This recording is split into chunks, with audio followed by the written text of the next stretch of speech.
கர்த்தருடைய பரிசுத்த நாமத்திற்கு மகிமை உண்டாவதாக. இன்றைக்கு 41வது நாள் காணொளியாக இந்த காணொளி தேவ சமூகத்தில் ஜெபத்தோடு உங்களுக்காக பதிவு செய்யப்பட்டு உங்களுக்கு கர்த்தருடைய உன்னதமான ஊழியக்காரன் பரலோக தொழிலாளி ஆகிய உங்கள் சகோதரன் நான் இதை உங்கள் பார்வைக்கு அனுப்பி வைக்கிறேன். நேற்றைய தினம் குருத்தோலை ஞாயிறு அந்த நிகழ்ச்சியில் நீங்கள் எல்லாரும் உங்களுடைய சபையில் உங்களுடைய பகுதியில் நீங்கள் ஆண்டவரை மகிமைப்படுத்தியிருப்பீர்கள். எருசலேம் மாநகரத்துக்குள் கழுதையின் மேல் அமர்ந்து இயேசு கிறிஸ்து வருகிறதை நினைவு கூறும் வகையில் அநேக சபைகளில் பவனி வந்திருப்பீங்க. தாவீதின் குமாரனே, தாவீதின் மைந்தனே, கர்த்தருடைய நாமத்தினால் வருகிறவர் ஸ்தோத்தரிக்கப்பட்டவர், ஆமேன், ஓசானா என்று நீங்கள் உங்களுடைய நற்கிரியைகளை நிறைவேற்றியிருப்பீர்கள். கர்த்தர் உங்களை ஆசிர்வதிப்பாராக.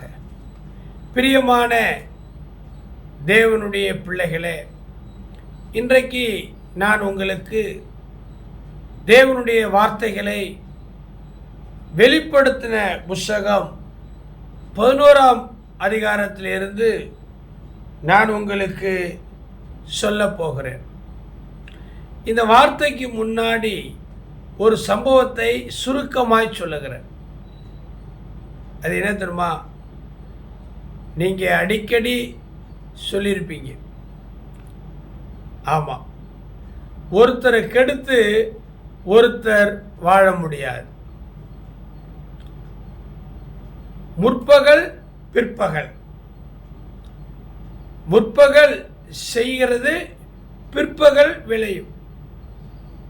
இன்னைக்கு நீ அடுத்தவனுக்கு எடுக்கிற, நாளைக்கு அடுத்தவன் ஒன்றுக்கு எடுப்பான்.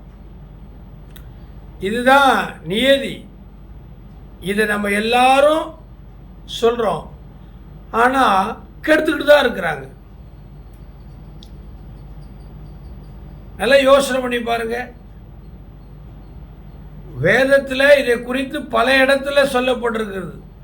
குறிப்பாக ஏசாயா தீர்க்க தரிசன புத்தகத்தில் என்ன தெரியுமா சொல்லப்படுது? கொள்ளையிடாதிருந்தும் கொள்ளையிடுகிற உனக்கு ஐயோ என்று சொல்லி,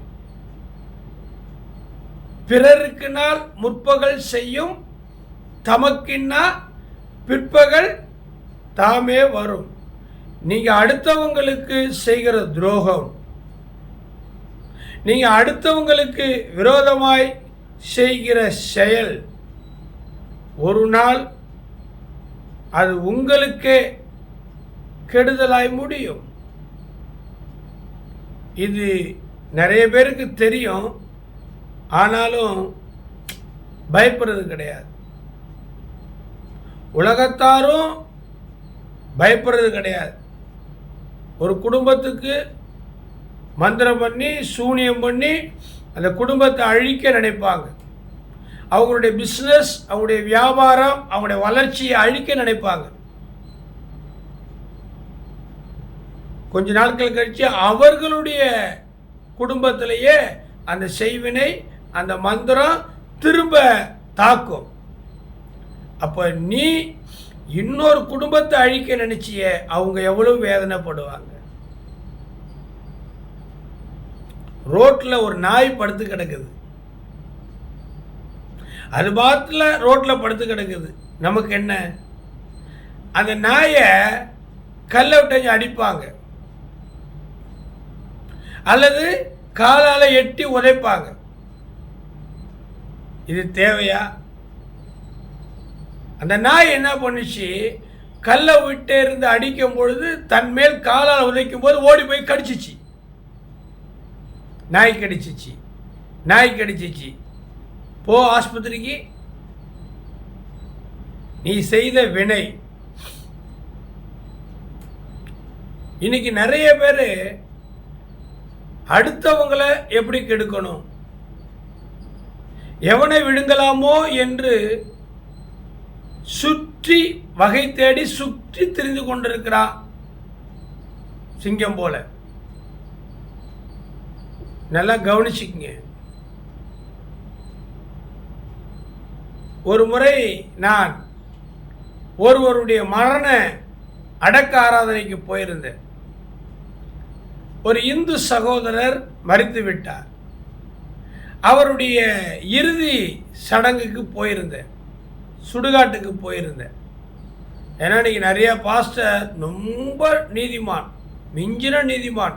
பாஸ்டர் நம்ம சுடுகாட்டுக்கெல்லாம் போகக்கூடாது பாஸ்டர், அதெல்லாம் அவங்க சாங்கியம் பண்ணுவாங்க, நம்மெல்லாம் அங்கே போகலாமா, நம்மெல்லாம் பிரதிஷ்டை செய்யப்பட்டவர்கள், நம்மெல்லாம் இப்படி நிறைய பேர் ரொம்ப பரிசுத்தம் பார்ப்பாங்க. நான் அப்படி இல்லை.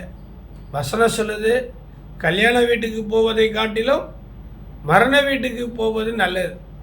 அது சுடுகாடாக இருந்தானே, இடுகாடாக இருந்தானே, கபர்ஸ்தலமாக இருந்தானே, கல்லறையாக இருந்தானே, நம்ம போக போகிறது அனுதாபம் தெரிவிக்க, ஆறுதல் படுத்த.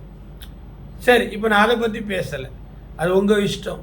நீங்கள் கல்லறைக்கு மட்டும்தான் போகக்கூடிய பாஸ்டர் விசுவாசியாக இருந்தால் நீங்கள் போங்க. நான் எல்லா மத, எல்லா மார்க்க, எல்லா சாதி, இன, மொழி யாருக்கும் நான் போவேன், அது என்னுடைய குணம். சரி, நான் அப்படி சுடுகாட்டுக்கு போனேன். அந்த செத்தவருடைய பிணத்தை சுமந்து கொண்டு போகிற ஒரு வாகனம் இல்லையா? இப்போ நம்மெல்லாம் அந்த வின்சென்ட் பார்க் எப்படியோ அந்த இதில் போகிறோம் இல்லையா, ஒரு ஏசி வண்டி, சாதாரண வண்டி, அவங்கவுங்களுக்கு. அப்போ அந்த வாகனத்தில் ஒரு வசனம் எழுதிருந்துச்சு, ஒரு வாசகம். இன்றைக்கு நான், நாளைக்கு நீ. ஆமாம், அந்த பிணத்தை சுமந்து கொண்டு போகிற அந்த வாகனத்தில் ஒரு வாசகம், ஒரே வரி, இன்றைக்கு நான், நாளைக்கு நீ. 1000 அர்த்தம் இருக்குது. இன்னொரு அந்த வாகனத்தில் எழுதிருச்சு, அதே போல இன்னொரு வாகனத்தில் எழுதிருச்சு, நாளைய பிணங்கள் இன்றைய பிணத்தை சுமந்து கொண்டு போகுது. என்ன அருமையான ஒரு வார்த்தை பாருங்க. நாளைய பிணங்கள், நம்ம நாளைக்கு மறிக்க போகிறோம், இன்னைக்கு மரித்தவனை நம்ம சுமந்து கொண்டு போகிறோம். அதான உண்மை. ஒரு கவிஞன் எழுதியிருந்தார், இந்த சிகரெட்டு குடிக்கிறாங்க பார்த்தீங்களா, பீடி சிகரெட்டு. ஆமாம், இன்னைக்கு ரட்சிக்கப்பட்டவங்க கூட பீடி சிகரெட்டை விடுறதுக்கு மனசு இல்லை. ஞானசானம் எடுத்துட்டாங்க, சபையில் பேண்டு வாசிக்கிறாங்க, பாட்டு பாடுறாங்க. பீடி சிகரெட்டை குடிக்கிறத, பான்பராக்கு, வெத்தலைப்பாக்கு, புகையில மூக்குப்பொடி போடுறத அநேகரால விட முடியல. நீங்க அதை விட முடியாது, அதனால வியாதியும் உங்களை விடாது. நீங்க அந்த பாவமான கர்த்தர் அருவருக்கிறத விட மாட்டீங்க, அதனால பிரச்சனையும் போராட்டமும் ஆபத்தும் நாசமும் உங்களை விடாது. கிறிஸ்துவுக்குள்ள இருந்தா புது சிஷ்யா இருப்பான், பழையவைகள் ஒழிந்து போயிடு. நீ ஞானஸ்தானம் எடுத்த பிற்பாடு உனக்கு எதுக்கு சாராயம், பீடி, சிகரெட்டு, பான்பராக்கு, மூக்குப்பொடி? சரி, ஒரு கவிஞன் எழுதியிருந்தா இந்த சிகரெட்டை குறித்து. சிகரெட்டு சொல்லுதான், புகையிலை சிகரெட்டு சொல்லுதான், நீ இன்னைக்கு என்னை பற்ற வைக்கிறாய். சிகரெட்டு சொல்லுதாங்க, நீ இன்று என மீது தீ கொளுத்துறாய். சிகரெட்டை வாயில் வச்சு இப்படி கொளுத்துவாங்க. ஒரு காலத்தில் செஞ்சவங்க தான் யோக்கியமானவர்கள் என்று சொல்லலை. அறியாத காலத்தில், இயேசுவை அறியாத காலத்தில் நாமும் இந்த மாதிரியான அருவருக்கிறவைகளை பழக்கமாக்கி கொண்டவர்கள் தான், இல்லைன்னு சொல்லலை. நான்லாம் செயின் ஸ்மோக்கர். அது ஒரு பக்கம் இருக்கும். கர்த்தர் விடுதலை கொடுத்தார், நன்றி. அந்த சாட்சியெல்லாம் நிறைய சொல்லியிருக்கிறேன். ஏஞ்சல் டிவியில் நிறைய ஊடகங்களிலே சொல்லியிருக்கிறேன் என்னுடைய வாழ்க்கை வரலாறு. அப்போ அந்த சிகரெட்டு சொல்லுது, பிரியமான சகோதரனே, நீ என்னை நெருப்பினால் பற்ற வைக்கிறாய், நாளைக்கு அதே நெருப்பு உன்னை பற்ற வைக்கும். உண்மைதானே? சரி, அடுத்தவனை நம்ம கெடுக்கிறோம். நம்மளை யாராகிலும் கெடுக்க மாட்டாங்களா? அடுத்தவங்களுக்கு நம்ம நல்லது செய்கிறோம்ல, யாரோ ஒருத்தர் நமக்கு நல்லது செய்கிறாங்கல்ல, அதில் மட்டும் நம்பிக்கை இருக்குதுல்ல. தர்மம் தலை காக்கும், தக்க சமயத்தில் உயிர் காக்கும். அப்போ நல்லது செய்தால் மேன்மை என்பது நமக்கு தெரியுதுல்ல. அதே போல தான் உப்பு தின்னா தண்ணி குடிக்கணும், தப்பு செய்தா தண்டனை அனுபவிக்கணும். அடுத்தவனை நீ கெடுக்கும் போது ஒன்றை கெடுக்கிறதுக்கு அடுத்தவன் வருவான். இதை அநேகர் சொல்லி ஜெபித்து கொண்டிருக்கிறீங்க. உங்களை நிறைய பேர் கெடுத்து இருக்கிறாங்க. ஆனால் நீங்கள் யாரையும் கெடுக்கல, விட்டுருங்க, கர்த்தர் பார்த்துக்குவார். பரலோகத்தின் சட்டம் நிச்சயமாய் உங்களை கெடுத்தவர்களை ஒரு நாளும் சும்மா விடாது. இதை குறித்து இன்றைய செய்தியில் உங்களுக்கு சொல்கிறேன். வெளிப்படுத்தின புஸ்தகம் 11ஆம் அதிகாரம் 16, 17, 18 இந்த வசனங்கள் சொல்லுது, தேவனுக்கு முன்பாக தங்கள் சிங்காசனத்தின் மேல் உட்கார்ந்திருந்த 24 மூப்பர்களும் முகம் குப்பர விழுந்து, தேவாதி தேவன், ராஜாதி ராஜா, கர்த்தாதி கர்த்தா பரலோகத்தில் வீற்றிருக்கிறார். அந்த சிங்காசனத்தில் வீற்றிருக்கிறார். அவர்களுக்கு, தேவனுக்கு பக்கத்தில் 24 மூப்பர்கள், கேருபீன்கள், சேராபீன்கள். ஒரு மகிமையான சூழ்நிலை. பரலோகம் அவ்வளவு மகிமையாய் தேவனுடைய சிங்காசனத்தை அமைத்திருக்கிறது. அப்ப முகங்குப்புற விழுந்து ஒரு ஜெபத்தை ஏறெடுக்கிறாங்க. என்ன ஜெபம் தெரியுமா? நீங்களும் நானும் உங்களை கெடுத்தவங்களை, உங்களை துரோகம் பண்ணவங்களை, உங்களை அபகரித்தவங்களை, உங்களை அவமானப்படுத்தினவங்களை எப்படி ஆண்டவர்கிட்ட ஒப்பு கொடுத்து ஜெபிக்கிறோமோ அதே போல, ஐயா என்னால் போலீஸ் ஸ்டேஷனுக்கு போக முடியாது, ஐயா என்னால் எந்த அரசியல்வாதிகிட்டையும் போய் கெஞ்ச முடியாது, ஐயா நான் நியாயம் கேட்டு எந்த கோர்ட்டுக்கும் போக முடியாது, ஐயா எனக்கு அதுக்கெல்லாம் பணம் இல்லை, ஆள் இல்லை, வசதி இல்லை. எனக்கு தெரிஞ்ச ஒரே ஒரு போலீஸ் இயேசுநாதர் தான். எனக்கு தெரிஞ்ச ஒரே ஒரு அரசியல் அதிகாரம் இயேசுநாதருடைய அதிகாரம் தான். எனக்கு தெரிஞ்ச நீதிமன்றம், நீதிபதி, சபையும் இயேசுவும் தான். அதனால நான் கண்ணீர் விட்டு பாரப்பட்டு உபவாசித்து கர்த்தருடைய ஆலயத்தில் நான் ஒப்பு கொடுக்குறேயா அப்படின்னு சொல்லி போலீஸ் ஸ்டேஷனுக்கு போகாமல், அரசியல்வாதிகிட்ட போகாமல், நீதிமன்றத்திட்ட போகாமல் தேவனிடத்திலேயே வந்து சொல்லி காத்திருக்கிறீங்கல்ல, உங்களுடைய ஜெபத்தை ஆண்டவர் கேட்பார். தேவனுக்கு முன்பாக தங்கள் சிங்காசனத்தின் மேல் உட்கார்ந்திருந்த 24 மூப்பர்களும் முகம் குப்பர விழுந்து, இருக்கிறவரும் இருந்தவரும் வருகிறவருமாகிய சர்வ வல்லமை உள்ள கர்த்தராகிய தேவனே உம்மை ஸ்தோத்தரிக்கிறோம். தேவரீர் உமது மகா வல்லமையை கொண்டு ராஜ பாரம் பண்ணுகிறீர். அந்த 24 மூப்பர்களும் முகம் குப்புற விழுந்து கர்த்தராகிய தேவனை நமஸ்கரித்து அவரை புகழ்கிறாங்க. நீங்க ஆண்டவரை புகழுங்க. உங்களை இகழ்ந்தவர்களை நீங்க புகழ்ந்த இறைவன் பார்த்துக்கொள்வார். வாயில்லா ஜீவன், அதை போய் அடிக்கலாமா? வாயில்லா பூச்சி, அதை போய் அடிக்கலாமா? யாக்கோபு என்னும் சிறு பூச்சியே பயப்படாதே, நான் உனக்கு துணை நிற்கிறேன். சிறு மந்தையே பயப்படாதே, சிறுபான்மை இனமே பயப்படாத,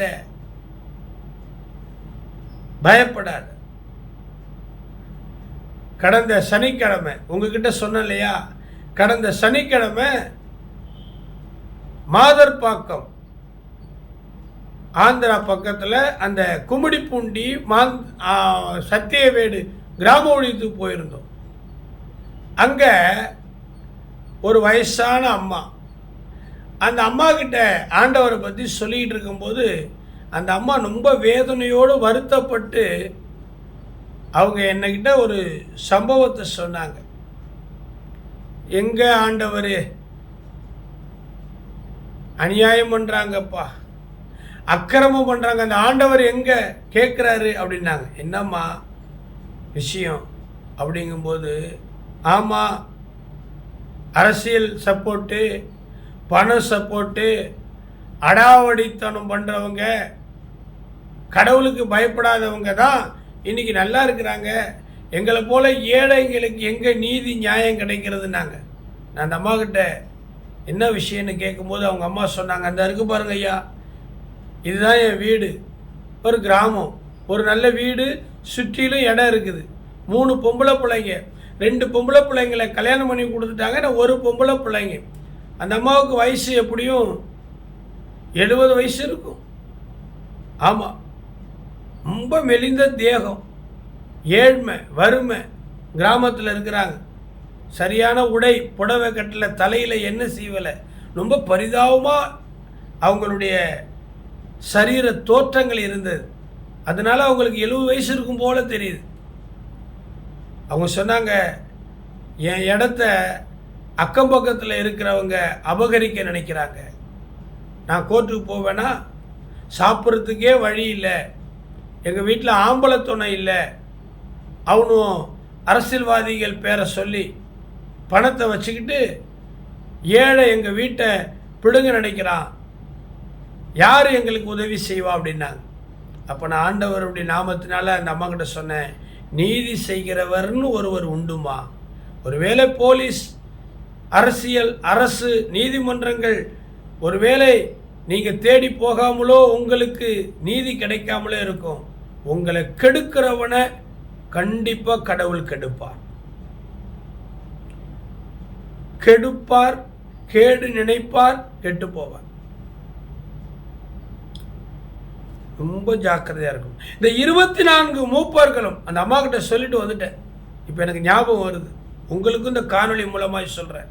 உங்களுடைய சொத்தை, உங்களுடைய வாழ்க்கையை, உங்களுடைய பொருளாதாரத்தை, உங்களுடைய வாகனத்தை, ஊழியத்தை, குடும்பத்தை, பிள்ளைகளை கெடுக்க நினைக்கிறாங்க. உங்களால் ஒன்றும் பண்ண முடியல. அவங்க தான் அந்த ஊரில் எல்லாம், அவங்கள எதிர்த்து பேச முடியல, அவங்கள முறைக்க முடியல, அடிக்க முடியல, அவங்க துன்மார்க்கமாக இருக்கிறாங்க, உங்களை கெடுக்கிறாங்க. நீங்கள் திருப்பி கெடுக்க முடியல, பரவாயில்ல, கர்த்தர் பார்த்து கொள்வார். 24 மூப்பர்களும் முகம் குப்புற விழுந்து இருக்கிறவரும் இருந்தவரும் வருகிறவருமாகிய தேவனாகிய கர்த்தரை நோக்கி அவர்கள் புகழ்கிறார்கள். அடுத்த வசனம் 18வது வசனம், ஜாதிகள் கோபித்தார்கள், அப்பொழுது உம்முடைய கோபம் மூண்டது, மரித்தோர் நியாய தீர்ப்பு அடைகிறதற்கும் தீர்க்கதரிசிகளாகிய உம்முடைய ஊழியக்காரருக்கும், நல்லா கவனிக்கணும், தீர்க்கதரிசிகளாகிய உம்முடைய ஊழியக்காரருக்கும் பரிசுத்தவான்களுக்கும் உமது நாமத்தின் மேல் பயபக்தியாயிருந்த சிறியோர் பெரியோருக்கும் பலன் அளிக்கிறதற்கும் பூமியை கெடுத்தவர்களை கெடுக்கிறதற்கும் காலம் வந்தது என்று சொல்லி தேவனை தொழுது கொண்டார்கள். 24 மூப்பர்கள் தேவாதி தேவனுக்கு முன்பதாக சிங்காசனத்தில் அமர்ந்திருக்கிறவர்கள். எனக்கு யார் உதவி செய்வா? புலம்புனீங்கள, எனக்கு யார் சப்போர்ட் பண்ணுவா? எனக்கு யார் வந்து விசாரித்து நீதி செய்வா? எல்லாம் அவங்க பக்கம்தான். பணம் எங்க இருக்குதோ அங்கதான். நான் தனி மனிதன், நான் தனி பொம்பளை. என்னால் என்ன பண்ண முடியும்? என் பிள்ளையால் என்ன பண்ண முடியும்? என்கிட்ட காசு இருக்குதா, பணம் இருக்குதா, படிப்பு இருக்குதா? நான் போலீஸ் ஸ்டேஷன் போகிறதுக்கு, நீதிமன்றம் போகிறதுக்கு நான் அந்த கடவுளே கதின்னு இருக்கிறேன். எனக்கு யார் வந்து உதவி செய்வா? அப்படியே புலம்பி செத்து போகிறப்போ பார்த்துக்கிட்டு அந்த கடவுள் சொன்னீங்கல்ல. பாருங்க, சிங்காசனத்தில் அமர்ந்திருக்கிற 24 மூப்பர்கள் முகங்குப்புற வணங்கி ஜெபிக்கிறாங்க. பிரதர், சிஸ்டர், உங்களுக்காக ஜெபிக்கிறதுக்கு நிறைய பேர் இருக்கிறாங்க என்னை போல. பாஸ்டரையா, மிஷினரிகள், ஊழியக்காரையா, சகோதரி, சகோதரனே, நான் சொல்லுவேன், இந்த மாதிரி விஷயத்தில் இந்த அடுத்தவங்களை கெடுத்து, அடுத்தவங்களை ஏமாற்றி, அடுத்தவங்களுடைய வயிற்றை அடித்து பிடுங்கி சாப்பிட்றவங்களுக்கு நான் பயங்கரமாய் ஃபாஸ்டிங் இருந்து கர்த்தருடைய வார்த்தையை சொல்லி ஜெபிப்பேன். ஏன்னா எவ்வளோ கஷ்டம் தெரியுமா? எவ்வளோ ஒரு ஆத்துமாக்களை ஆதாயப்படுத்துறது எவ்வளோ பெரிய கஷ்டம். நீ சினிமா வார்த்தையை பேசி, கிண்டல் பண்ணி, சிரித்து, காமெடி பண்ணி, ஏதோ அரிசியை கொடுத்து, பருப்பை கொடுத்து, ஏதோ ஆசை காட்டி, மோசம் காட்டி, கலைச்சி, பிரித்து நீ சேர்த்துக்கிட்டு, இது ஒரு பக்கம். குடும்பத்திலே அப்படிதான். பிரியமானவர்களே, கர்த்தர் நீதிபரர்.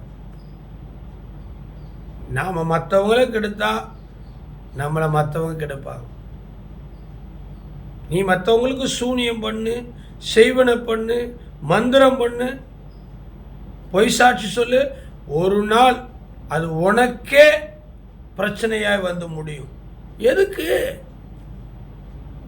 போதும் என்கிற மனதுடனே கூடிய தேவ பக்தி மிகுந்த ஆதாயம். என்ன வாரிட்டு போற? செத்து போனா 6 அடி நிலம் கூட சொந்தம் இல்லை, படுக்க வச்சு புதைச்சாங்க, இப்ப நிக்க வச்சு புதைக்கிறாங்க. பாத்தீங்களா?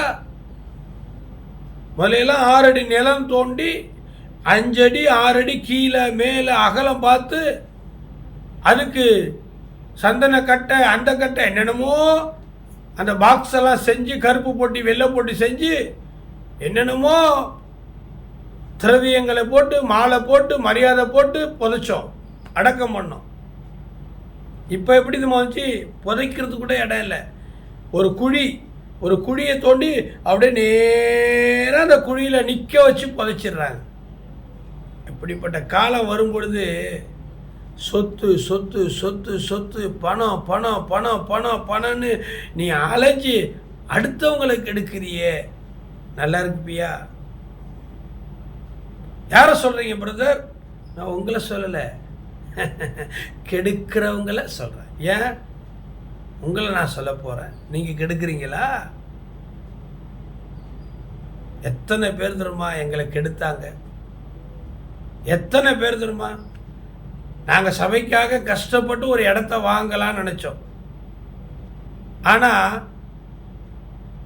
நாங்கள் வாங்கக்கூடாதபடிக்கு போய் கலகம் பண்ணி அந்த இடத்த அவங்க என்ன பண்ணிட்டாங்க, வாங்கிட்டாங்க.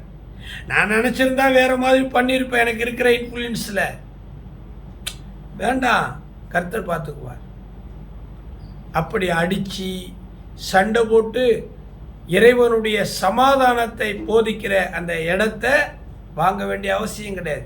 இன்றைக்கி நாங்கள் இடம் இல்லாமல் கஷ்டப்படுறோம்.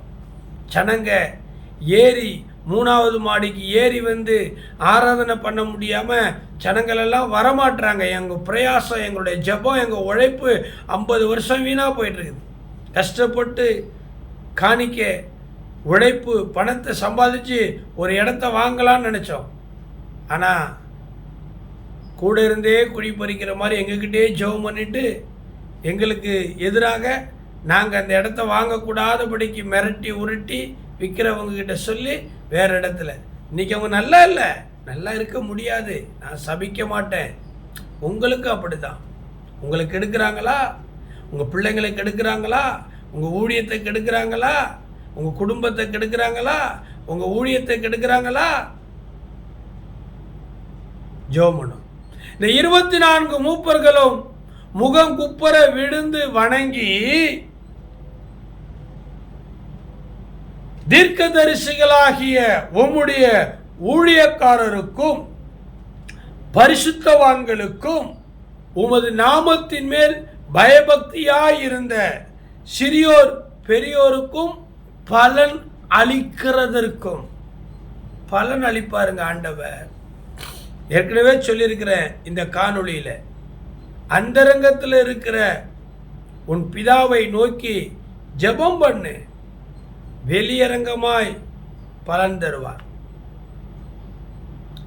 வெளியரங்கமாய் நாங்கள் ஜெபிக்கிறோம், அரைக்கதவை சாத்தி கொண்டு ஜெபிக்கிறோம், வெளியரங்கமாய் பலன் அளிக்கிறார். அதுக்கு நாம் என்ன பண்ண முடியும்? நீ செஞ்ச துரோகம் இன்னைக்கு உனக்கே வருது. நிறைய பேர் சொல்லுவாங்க, பாஸ்டர் ஜெபம் பண்ணி தான் எங்கள் குடும்பம் வீணாக போச்சு, பாஸ்டர் ஜெபம் பண்ணி தான் என் தாலி அருந்து போச்சு, பாஸ்டர் ஜெபம் பண்ணி தான் இன்றைக்கி என் குடும்பத்தில் ஒன்றும் இல்லாமல் போச்சு. இன்னும் எந்த பாஸ்டரும் கெட்டு போகிறதுக்கு ஜெபம் பண்ண மாட்டாங்க. எந்த கடவுளும் அப்படி, அதுவும் இயேசுநாதர் கெடுக்கிறதுக்கான ஜெபத்தை செய்ய அனுமதிக்க மாட்டார், கேட்கவும் மாட்டார். திருத்துவார், கண்டிப்பார், காயப்படுத்தி கட்டுப்படுவார். நீ மாறு, ஜெபிக்கிற எங்களை குறை சொல்ற. நீ தப்பு பண்ணதுனால தானே போலீஸ் பிடிக்குது, நீ தப்பு பண்ணதுனால தானே உங்கள் அப்பா அடிக்கிறாரு, நீ திருடினதுனால தாங்க உங்களுடைய முதலாளி உன்னை வேலையை விட்டு நீக்கிறாரு. நீ ஒழுங்காரு, வாயும் கையும் சுத்தமாரு.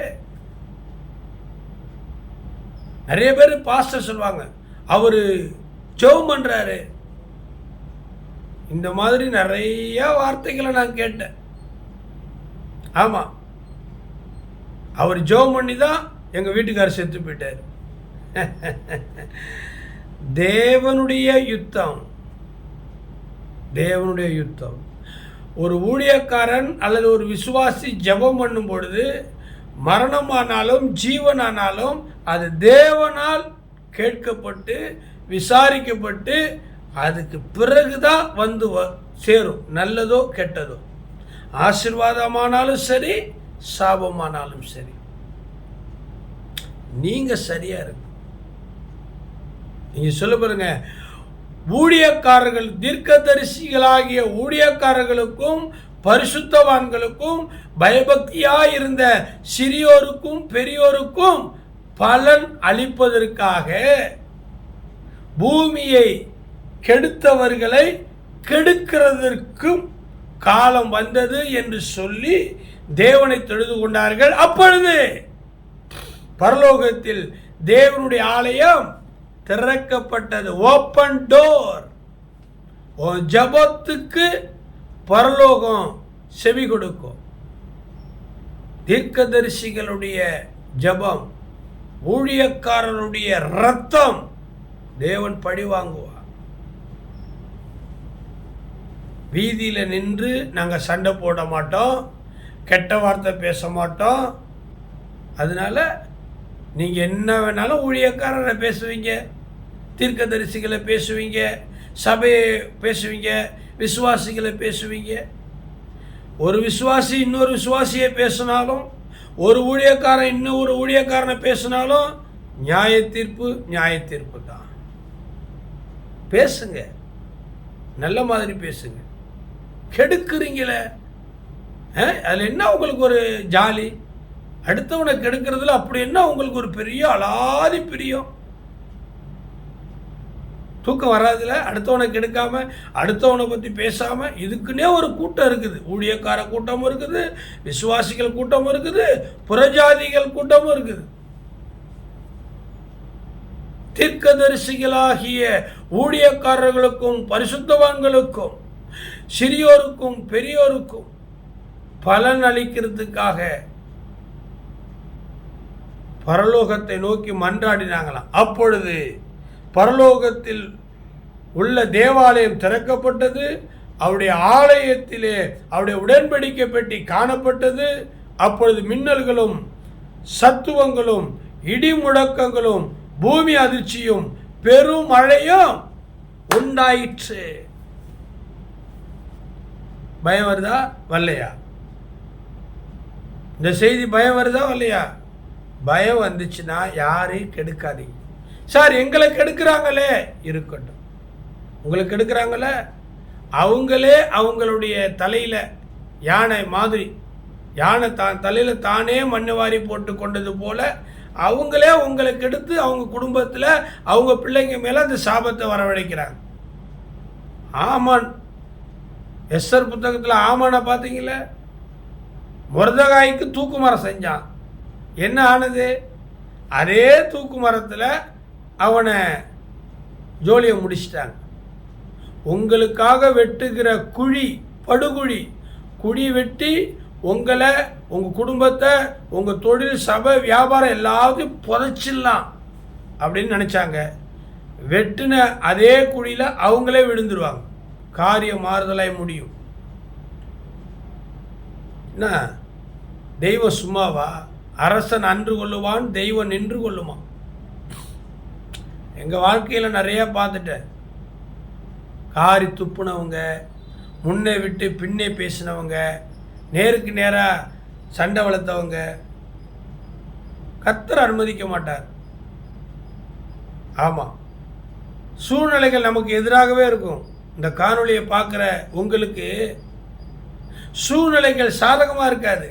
எல்லாம் சரிதான் பாஸ்டர் ஐயா, நீங்கள் சொல்கிறதெல்லாம் கேட்குறதுக்கு நல்லா இருக்குது, ஆனால் என் வாழ்க்கையில் அவமானம் தானே, நிந்தை தானே, தோல்வி தானே, என்ன தானே கெடுத்துக்கிட்டே இருக்கிறாங்க. பட்ட காலிலே படும், கெட்ட குடியே கெடும் என்பது போல என்னட்ட தானே வர்றாங்க. ஊரில் எத்தனையோ பேர் இருக்கிறாங்க, அங்கெல்லாம் போய் சண்டை வளர்க்க மாட்டேங்கிறாளே.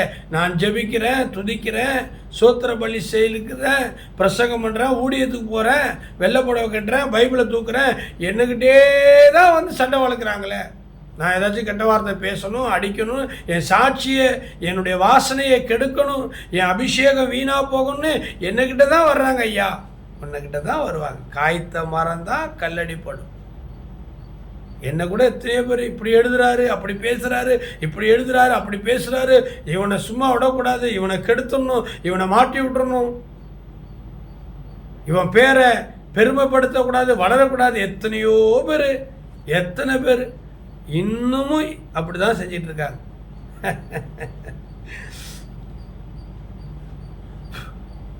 புரியுதா? உங்களை ஒன்றும் பண்ண முடியாது.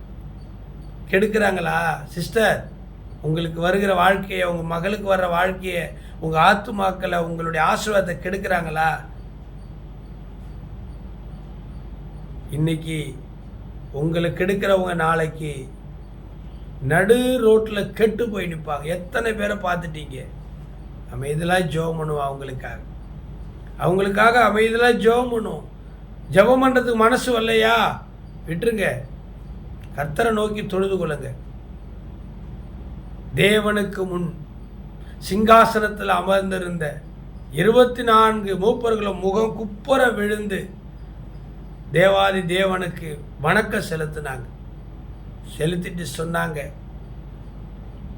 தீர்க்கதரிசிகளாகிய பரிசுத்தவான்களுக்கும் ஊழியக்காரர்களுக்கும் பயபக்தியாய் இருக்கிற சிறியோருக்கும் பெரியோருக்கும் பலனளிப்பதற்காக பூமியை கெடுத்தவர்களை கெடுக்கும்படி ஆண்டவரீர் நீர் எழும்பும்.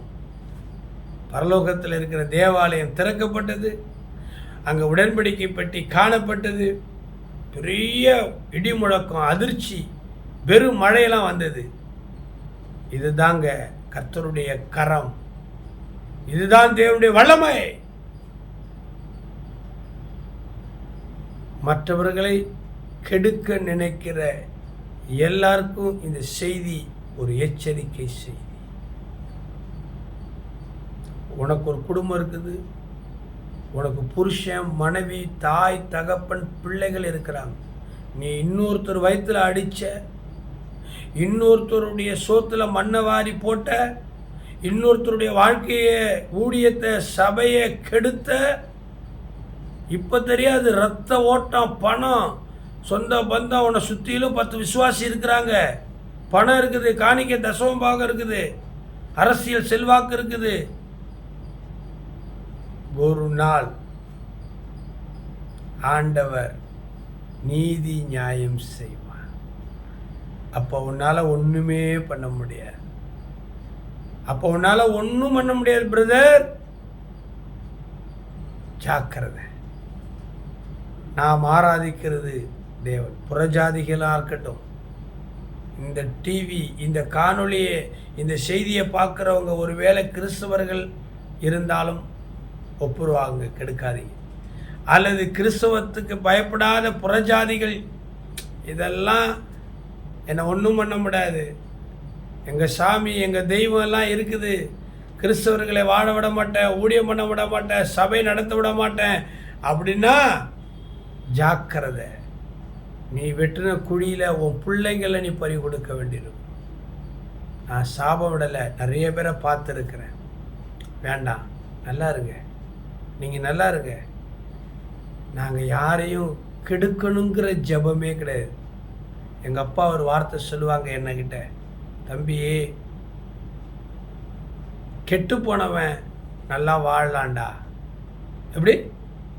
வாழ்க்கையில் கெட்டு போனவன் அவன் நல்லா ஜாம்னு வாழலாம். ஆனால் நல்லா வாழ்ந்தவன், சகலமும் சம்பூர்ணத்தோடு வாழ்ந்தவன் கெட்டு போயிடக்கூடாதுடா.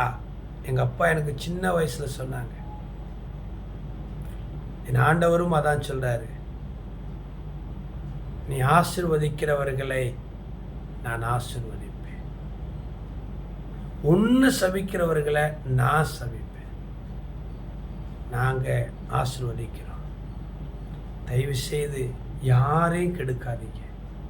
யாருடைய குடும்பத்தையும், யாருடைய வாழ்க்கையும், யாருடைய சபையும் கெடுக்காதீங்க. நாளைக்கு அது உங்களுக்கு திரும்பும். Return back to you. Bible சொல்லுகிறது ஏசாயாவில், கொள்ளையிடப்படாதிருந்தும் கொள்ளையிடுகிறவனுக்கு ஐயோ. உங்களை தான் சுற்றி சுற்றி வரும், விடாது. எதுக்கு நம்மளுக்கு அந்த பாவம்? அவங்க பாட்டில் அவங்க செஞ்சுட்டு போகிறாங்க. நீங்கள் கெடுக்காதீங்க. உங்களுக்கு கெடுக்கிறவங்கள ஆண்டவர்கிட்ட ஒப்பு கொடுங்க. நாங்கள் அப்படி தான் பண்ணுறோம். இந்த காணொளி பதிவில் உங்களுக்கு எச்சரிக்கைக்காக நான் இந்த வார்த்தைகளை ஒருவேளை கடுமையாக சொல்லியிருக்கலாம். கர்த்தர் தெய்வம் இருக்குது. இந்த வசனத்தை பார்த்தீங்களா, வெளிப்படுத்தின புத்தகம் 11ஆம் அதிகாரத்தில் இதுதான் நடக்கும். இன்னைக்கு ஏன் பேரழிவு, ஏன் சுனாமி, ஏன் கொரோனா, ஏன் இயற்கை சீற்றங்கள், பூமி உள்வாங்குது, கடல் உள்வாங்குது, பயங்கரமான சம்பவங்கள், திகைத்து திடுக்கிடத்தக்க காரியம் நடக்குது. காரணம் என்ன? அடுத்தவனை கெடுத்து கெடுத்து அப்படி என்னங்க சம்பாதிச்சு என்னங்க கொண்டு போக போறீங்க? செத்து போயிட்டா என்னங்க, முடிஞ்சு போச்சு. இதுல என்னங்க, இதுல என்னங்க பெரிய போட்டி, பொறாமை, சாதி, மத, இனம்? ஆராதனை பண்ணுங்க, ஜெபம் பண்ணுங்க, முடிஞ்சா தானம் தர்மம் பண்ணுங்க, நற்கிரியைகள் செய்யுங்க. கெடுக்காரு, கெடுக்கவே கெடுக்காது. எந்த முஸ்லீம் ஆகிலும், எந்த கிறிஸ்தவர்களாகிலும், எந்த இந்துக்களாகிலும் பாருங்க, கெடுக்கணும்னு என்ன வரக்கூடாது. சபை கட்டக்கூடாது. எத்தனையோ கோயில் கட்டுவாங்க, நாங்கள் அதெல்லாம் சொல்கிறது கிடையாது. சரி, நான் ரொம்ப பேசக்கூடாது. கர்த்தர் உங்களை ஆசீர்வதிப்பார். கெடுக்காதீங்க. கெட்டு போயிடுவீங்க. கெடுக்காதீங்க, கெட்டு போயிடுவீங்க. நல்லது செய்யுங்க, நல்லது செய்யுங்க. கர்த்தர் உங்களை ஆசீர்வதிப்பார். God bless. மீண்டும் 42வது நாளாக நாளைய தினத்தில் சந்திப்போம். அதுவரை பரலோகத்தின் தொழிலாளியாகிய நான் உங்களுக்காக கெட்டுப்போன உங்களுடைய மனம், குடும்பம், தொழில், வியாபாரம், ஊழியம், வாழ்க்கை எல்லாவற்றுக்காகவும் நான் செபிக்கிறேன். ஆண்டவர் உங்களை கெட்டுப்போக விடவே மாட்டார். யார் உங்களை கெடுக்க நினைச்சாலும் கர்த்தர் உங்களை தூக்கி நிறுப்பார். நான் ஏற்கனவே சொன்னேன், ஒரு விதை குழி தோண்டி அதில் புதைச்சிட்டா அது மக்கி மண்ணோடு மண்ணாய் வீண் போகாது. அந்த பூமியில் இருக்கிற ஈரம் அந்த விதையை வெடிக்க பண்ணும். அது பூமியை வெடித்து கொண்டு முளைவிட்டு மேலே வரும். அதே போல் நீங்கள் இளம் கிளையை போல துளிர்த்து எழுந்து கீழே வேர்பற்றி மேலே கனி கொடுத்து பூத்து குலுங்கும் பூஞ்சோலையை போல நீர்ப்பாய்ச்சலான தோட்டத்தை போல நீங்கள் இருப்பீங்க. என்னுடைய வார்த்தை நிறைவேறும். கர்த்தருடைய வார்த்தை இது. சுகவாழ்வு சீக்கிரமாக துளிர்க்கும். கர்த்தர் உங்களை ஆசீர்வதிப்பார்.